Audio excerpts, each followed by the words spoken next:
Imagine a garden not as a sprawling landscape, but as a single square meter of earth. In such a tiny space, gardening becomes a mathematical challenge. Every centimeter counts.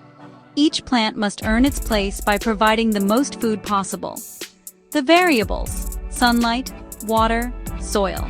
The goal: maximum yield.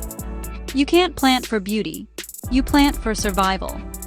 The gardener becomes a strategist, calculating the return on every seed. Historically, this was the reality for many. Small plots meant survival, not hobby. Success was measured in calories, not colors. Every decision, from crop choice to spacing, was a calculated move to feed a family.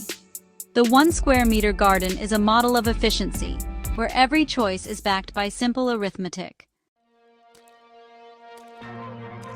The 1 square meter garden has a single unbreakable rule. The boundary is fixed: 10,000 square centimeters, no more, no less. This forces discipline and creativity. Every plant must justify its space. Intensive planting methods, like dividing the plot into a grid, allow for precise planning. Large plants like potatoes might take up 9 squares. Tiny carrots over 100. Vertical space is crucial. Climbing beans on a trellis free up ground for leafy greens. The constraint sparks ingenuity, turning the gardener into an architect of space. Every plant is chosen for its yield and efficiency. The goal: not a single centimeter wasted. Every plant contributing to the final harvest. In a survival garden, success is measured in calories, not beauty. Lettuce may look appealing, but it offers little energy. Potatoes, on the other hand, are calorie powerhouses. In 1 square meter, potatoes can yield over 3,000 calories, while lettuce barely reaches 250. The choice is clear: plant what feeds you.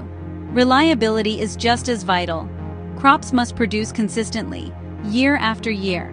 Hardy staples like potatoes and beans were chosen for their dependability, not their looks. Risk management means favoring crops that survive pests, drought, and poor soil. The result is a garden of starchy roots and legumes, not a rainbow of vegetables. Its beauty is in its function. Every plant is there for a reason. The harvest is measured in weight and energy, not in visual appeal. This is gardening by logic, not sentiment. In a tiny survival garden, every decision is about managing risk. Monoculture, planting only 1 crop, is dangerous. A single pest can wipe out your food. Polyculture, or mixing crops, spreads the risk. If potatoes fail, beans might survive. Succession planting, sowing crops in intervals, protects against weather disasters. Instead of one big harvest, you get several smaller, safer ones. Historical gardeners chose crops known to survive tough conditions, like Jerusalem artichokes. These choices weren't about taste, but about the probability of getting any food at all. Every strategy, diversification, timing, crop selection, was a calculated move to reduce the chance of total failure. The math of risk is as important as the math of yield.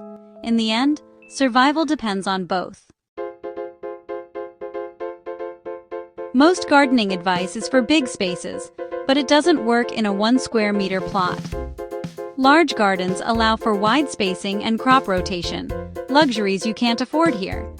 Dedicating the whole plot to a single zucchini, as big garden guides suggest, is wasteful. Small space gardening demands intensive layered planting. Every inch must produce. Soil management shifts from broad composting to precise targeted feeding. Pest control becomes hands-on. Daily checks, not broad treatments. Dense, mixed plantings confuse pests and create a mini ecosystem. The logic changes from sweeping interventions to detailed daily care. In a tiny garden, efficiency and adaptability are everything. Success comes from micromanagement, not big garden rules. The math behind small-scale gardening hasn't changed in centuries. Maximizing yield from a fixed area, measuring output, and managing risk are timeless principles. Whether you're counting calories or pounds, potatoes still outproduce lettuce in a small space. Vertical growing, using trellises or railings, multiplies your harvest without expanding your footprint. Polyculture, now called companion planting, is still the best way to avoid total crop failure. The language may change, but the calculations remain the same. Modern gardeners on balconies use the same strategies as subsistence farmers of the past. The wisdom of the 1 square meter garden is rooted in simple, repeatable math. Efficiency, resilience, and yield. These are the enduring rules. The 1 square meter survival garden was a marvel of efficiency, every decision a calculation. Today, most of us garden for pleasure, not survival. We value beauty, variety, and the joy of growing something new. But the mathematical rigor of the past still offers lessons. It reminds us that even the smallest space can be incredibly productive with careful planning. Can we blend the logic of survival gardening with our modern desires for beauty and enjoyment? Perhaps the best small garden is one that honors both. A space of pleasure and proof of what's possible when we respect the arithmetic of the earth. What will you plant in your square meter?